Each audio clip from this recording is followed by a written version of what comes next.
Commission received और commission accrued में क्या आप सभी कंफ्यूज रहते हो और ये कौन से अकाउंट में आएंगे, इसमें भी कंफ्यूजन रहता है? तो चलिए जानते हैं इसके बारे में। हेलो बच्चों, वेलकम टू कॉमर्स स्कोप। आज हम सॉल्व करेंगे practical problem on types of account और साथ ही डिस्कस करेंगे stages, advantages and disadvantages of double entry system. इससे पहले डबल एंट्री सिस्टम पर 2 वीडियोस पहले से अपलोडेड है, नए व्यूअर्स मेरे चैनल पर जाकर देख सकते हैं। तो आइए शुरू करते हैं प्रैक्टिकल प्रॉब्लम। तो प्रैक्टिकल प्रॉब्लम जो आपके सामने दी गई है वो क्या कह रही है? Classify the following accounts under personal, real और नॉमिनल। पर्सनल में डालना है, रियल में डालना है, नॉमिनल में डालना है। अब मैंने आपको बताया था कमीशन रिसीव्ड और अक्रूड कमीशन में आप कंफ्यूज रहते हो, तो आइए चलिए जानते हैं इसके बारे में। तो कमीशन पेड, पे किया है, कमीशन खर्चा है, एक्सपेंस है। नॉमिनल अकाउंट का हमने क्या पढ़ा था? All expenses and incomes are included in nominal account. तो पहला किस में जाएगा? कमीशन पेड, नॉमिनल अकाउंट में। सीधे हम बस ये लिख दे रहे नॉमिनल। ठीक है। फिर आता है कमीशन रिसीव्ड। ये क्या है? कमीशन मिल गई है, इनकम है, तो इनकम भी किस में आती है? नॉमिनल में। एक्सपेंस भी नॉमिनल में, इनकम भी नॉमिनल में। अब आ रहा है कमीशन अक्रूड। अक्रूड मतलब कमीशन मिली, कमा ली है लेकिन मिली नहीं है, नॉट रिसीव्ड। अक्रूड का मतलब होता है अर्न्ड बट नॉट रिसीव्ड। कमा ली गई है लेकिन वो इनकम मिली नहीं है।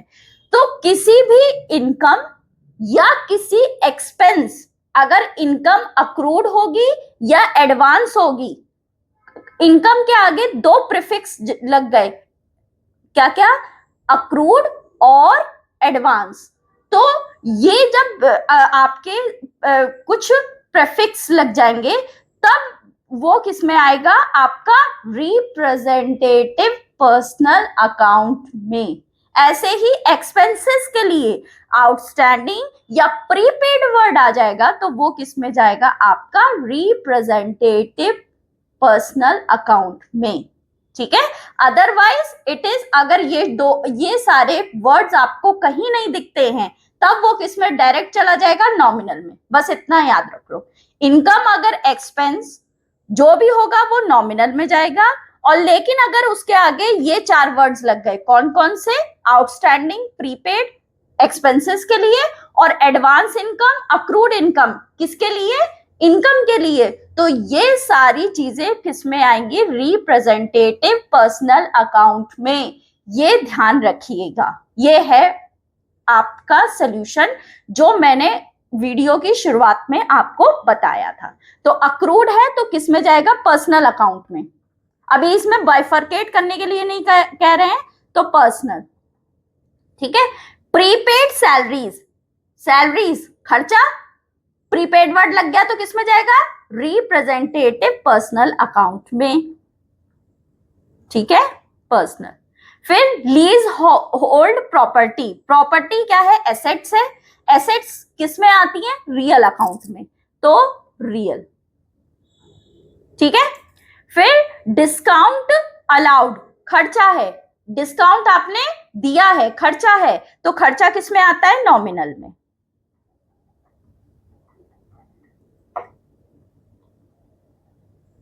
ठीक है। कैरेज इनवर्ड्स, कैरेज भाड़ा दिया। ठीक है। अब इनवर्ड का मतलब क्या होता है? कि जब आप परचेज कर रहे हो, है ना, तो आपने खुद से अगर भाड़ा दिया, ठीक है, तो वो कैरेज इनवर्ड में आता है। ये मैंने समझा दिया था, इसकी जरूरत नहीं थी, लेकिन फिर भी आपको एज अ नॉलेज मैंने आपको प्रोवाइड कर दी। ठीक है। तो यहाँ पे ये आएगा आपका नॉमिनल, ये भी खर्चा है। फिर आता है life insurance corporation of India, ये किसी का नाम है, तो नाम किस में आता है? पर्सनल में।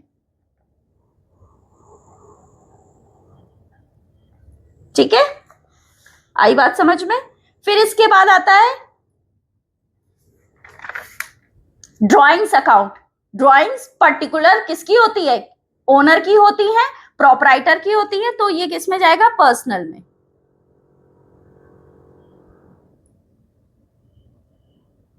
ठीक है। Rent received in advance, advance में आपको अगर रेंट रिसीव्ड लिखा होता यहीं पे तो नॉमिनल में जाता, ध्यान से सुनना ये पॉइंट, रेंट रिसीव्ड लिखा होता तो नॉमिनल में जाता क्योंकि ये इनकम हो जाता, लेकिन आगे वर्ड क्या लिखा है, rent received in advance, advance में मिल गया है मतलब कमाया नहीं, आपको मिल चुका है, लेकिन तो ये किस में आया, आपका पर्सनल में। क्लियर है?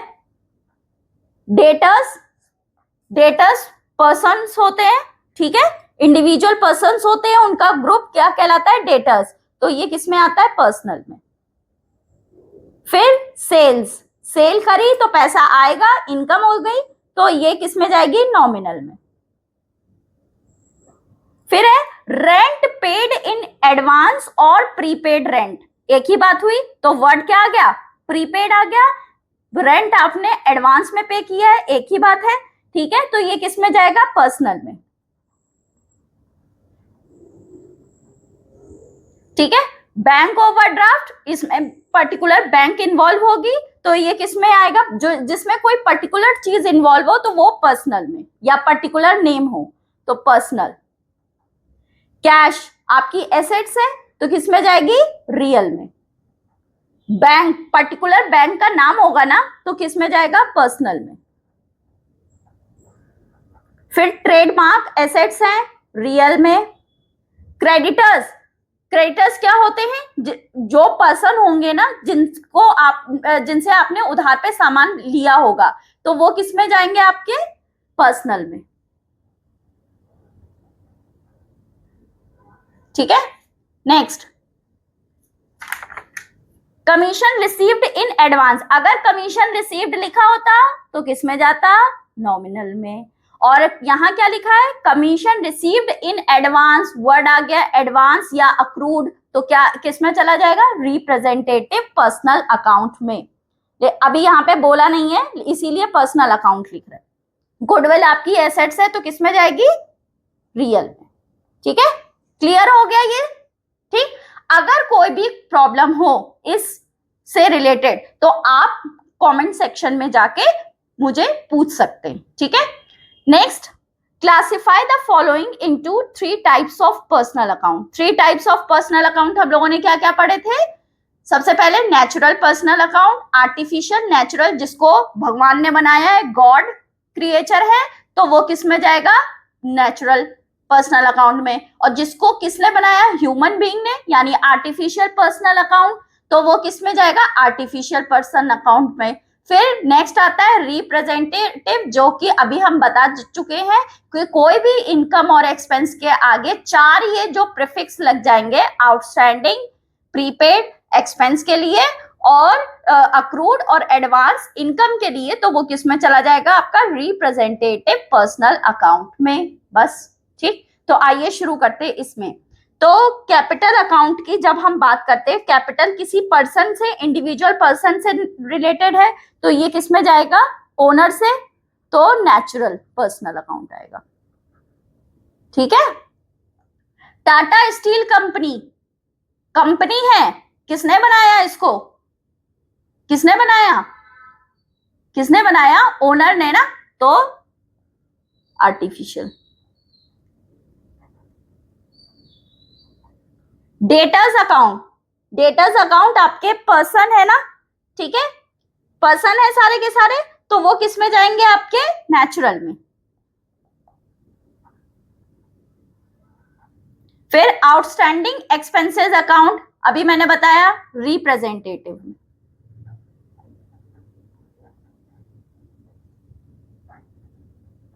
बैंक अकाउंट किसी बैंक में होगा, और बैंक को किसने बनाया है, ह्यूमन बीइंग ने, तो वो किस में जाएगा, आर्टिफिशियल में। ठीक है,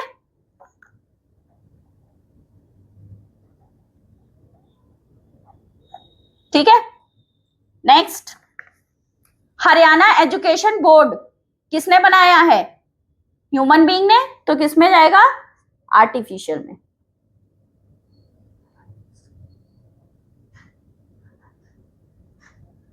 एमआईटी यूनिवर्सिटी किसने बनाई है, ह्यूमन बीइंग ने, तो आर्टिफिशियल। खुद से अपने आप सवाल किया करो, उसका आंसर खुद ही ढूंढा करो, और इससे आपको रिकॉल भी होगा, याद भी रहेगा। क्रेडिटर्स अकाउंट पर्सन होंगे जिनसे उधार सामान खरीदा होगा, तो ये नेचुरल में जाएंगे। रतन टाटा कौन है? गॉड क्रिएचर है, तो इसपे नेचुरल। मोहन किसको, मोहन को किसने बनाया? गॉड ने, तो नेचुरल। प्रीपेड एक्सपेंसेस अभी मैंने बताया किसमें जाएगा? रिप्रेजेंटेटिव। बस क्लियर, आप सभी को अच्छे समझ में आएगा। नेक्स्ट हम बात करते हैं स्टेजेस और parts of double entry system. Stages और parts of double entry system में देखते हैं हम। सबसे पहली स्टेज है आपकी ओरिजिनल रिकॉर्ड, ठीक है। ये आपको फ्लो चार्ट में दिखाया गया है, जिसमें सबसे पहला है ओरिजिनल रिकॉर्ड। तो ओरिजिनल रिकॉर्ड के बारे में बात करते हैं। सभी बिजनेस ट्रांजैक्शन को सबसे पहले क्या किया जाता है? प्राइमरी बुक में रिकॉर्ड किया जाता है, जिसे जर्नल कहते हैं। जब बड़ी ऑर्गेनाइजेशन में होती है तो क्या होता है? Large number of business transaction होते हैं, जिसमें जर्नल को वेरियस बुक्स में डिवाइड किया जाता है, जिसे सब डिवीजन ऑफ जर्नल कहते हैं या फिर सब्सिडियरी बुक्स कहते हैं। इस स्टेज को क्या बोलते हैं? स्टेज ऑफ ओरिजिनल रिकॉर्ड, यानी ओरिजिनल रिकॉर्ड स्टेज भी इसको क्या कहते हैं? बोलते हैं। यानी इसमें क्या बनाया जाता है? दो चीजें आती हैं, एक जर्नल आता है, जर्नल, और सब्सिडियरी बुक्स, ठीक है। ठीक, नेक्स्ट आता है क्लासिफिकेशन। क्लासिफिकेशन की जब हम बात करते हैं, जर्नल और सब्सिडियरी बुक्स से ट्रांजैक्शन को क्लासिफाइड फॉर्म में दूसरी बुक्स में पोस्ट करते हैं या ट्रांसफर करते हैं, जिसे लेजर कहते हैं। क्लासिफाइड फॉर्म का मतलब होता है एक ही नेचर के ट्रांजैक्शन को एक जगह रिकॉर्ड करना। Posting in ledger is also known as classification stage. पहली वाली कौन सी स्टेज थी? Original stage. अब ये कौन सी स्टेज है? Classification stage. नेक्स्ट है, लास्ट है समरी। समरी में के बारे में जानते हैं। लेजर्स के डेबिट और क्रेडिट बैलेंसेस से ट्रांजैक्शन की अर्थमेटिकल एक्यूरेसी को चेक करने के लिए ट्रायल बैलेंस बनाया जाता है। इसके बाद ट्रायल बैलेंस की हेल्प से trading and profit and loss account बनाया जाता है और बैलेंस शीट बनाई जाती है, जिससे बैलेंस शीट से क्या पता चलता है? जो है फाइनेंशियल पोजीशन, और ट्रेडिंग और पीएल अकाउंट से फाइनेंशियल परफॉर्मेंस के बारे में पता चलता है।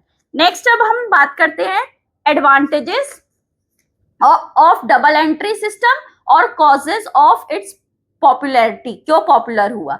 सबसे पहले है साइंटिफिक सिस्टम। साइंटिफिक सिस्टम क्यों है? इसमें ट्रांजैक्शन स्पेसिफाइड रूल्स के अकॉर्डिंग ही रिकॉर्ड किए जाते हैं, इसीलिए ये क्या है? साइंटिफिक सिस्टम है। दूसरा है आपका complete record of every transaction. Double entry system में अकाउंट्स को थ्री पार्ट्स में डिवाइड किया गया है, पर्सनल, रियल, नॉमिनल अकाउंट्स, और डेबिट एंड क्रेडिट दोनों एस्पेक्ट्स को रिकॉर्ड किया जाता है, ठीक है। इतने सारे अकाउंट्स हैं और सभी के डेबिट और क्रेडिट दोनों एस्पेक्ट्स को क्या किया जाता है? रिकॉर्ड किया जाता है। नेक्स्ट है प्रिपरेशन ऑफ ट्रायल बैलेंस। जो डबल एंट्री सिस्टम में डेबिट और क्रेडिट का टोटल हमेशा बराबर रहेगा। इससे ट्रायल बैलेंस के थ्रू इसकी अर्थमेटिकल एक्यूरेसी को चेक करने में हेल्प मिलती है, या अर्थमेटिकल एक्यूरेसी को चेक किया जा सकता है। नेक्स्ट है नॉलेज ऑफ नेक्स्ट है preparation of trading and profit and loss account. Trial balance की हेल्प से ट्रेडिंग एंड पीएल अकाउंट बनाया जाता है, gross profit, gross loss and net profit and net loss को जानने के लिए, ठीक है। नेक्स्ट है knowledge of financial position of the business. At the end of the year business की फाइनेंशियल पोजीशन को जानने के लिए बैलेंस शीट बनाई जाती है। फाइनेंशियल पोजीशन का पता बिजनेस की एसेट्स, लायबिलिटीज और कैपिटल्स के थ्रू पता चलता है। डबल एंट्री सिस्टम में एसेट्स, लायबिलिटीज, कैपिटल के लिए सेपरेट अकाउंट ओपन किया जाता है, जो बैलेंस शीट को प्रिपेयर करने में हेल्प करता है, ठीक है। लास्ट है helps management in decision making. इस सिस्टम के थ्रू मैनेजमेंट को रिक्विजिट इंफॉर्मेशन जल्दी से जल्दी जल्दी मिल जाती है और साथ ही रिलायबल इंफॉर्मेशन भी मिलती है जो मैनेजमेंट की डिसीजन मेकिंग में हेल्प करता है। ठीक है, लास्ट है इस disadvantages of double entry system. Disadvantages क्या है? पहला है इसमें कई सारी बुक्स प्रिपेयर किया जाता है, इसीलिए ये क्या होता है, एक्सपेंसिव होता है। A number of books are to be kept under this system, as such the system is quite expensive. Next है it is quite difficult to apply rules of debit and credit. अगर आपको इसकी knowledge नहीं होगी तो आप इसको apply नहीं कर पाओगे, इसीलिए इसके लिए प्रॉपर एजुकेशन, प्रॉपर नॉलेज की क्या होती है, रिक्वायरमेंट होती है। नेक्स्ट है only the arithmetical accuracy of the accounts is checked by preparing trial balance. Under the double entry system, following types of errors are not disclosed under this system. Trial balance से आप उनकी arithmetical accuracy को check कर सकते हो, लेकिन इन सारी errors को आप नहीं फाइंड आउट कर सकते हो। जैसे पहला क्या है, एरर्स ऑफ ओमिशन, कोई ट्रांजेक्शन ही लिखना भूल गए। एरर्स ऑफ कमीशन, आपने सही अमाउंट रॉन्ग अकाउंट में डाल दिया। एरर्स ऑफ प्रिंसिपल, आपने जो है गलत अकाउंट को डेबिट या क्रेडिट कर दिया। ठीक है। कंपनसेटिंग एरर्स क्या होती हैं? कंपनसेटिंग एरर्स वो एरर्स होती है जिसमें एक की गलती का इफेक्ट दूसरी की गलती के इफेक्ट से क्या हो जाता है, नलिफाई हो जाता है, छुप जाता है, तो कंपनसेटिंग एरर्स होती हैं। तो इन सारी एरर्स को आप फाइंड आउट नहीं कर सकते हो। आई होप आपको ये वीडियो इंफॉर्मेटिव लगी होगी, so please do like, share and subscribe my channel and press the bell icon. Thank you.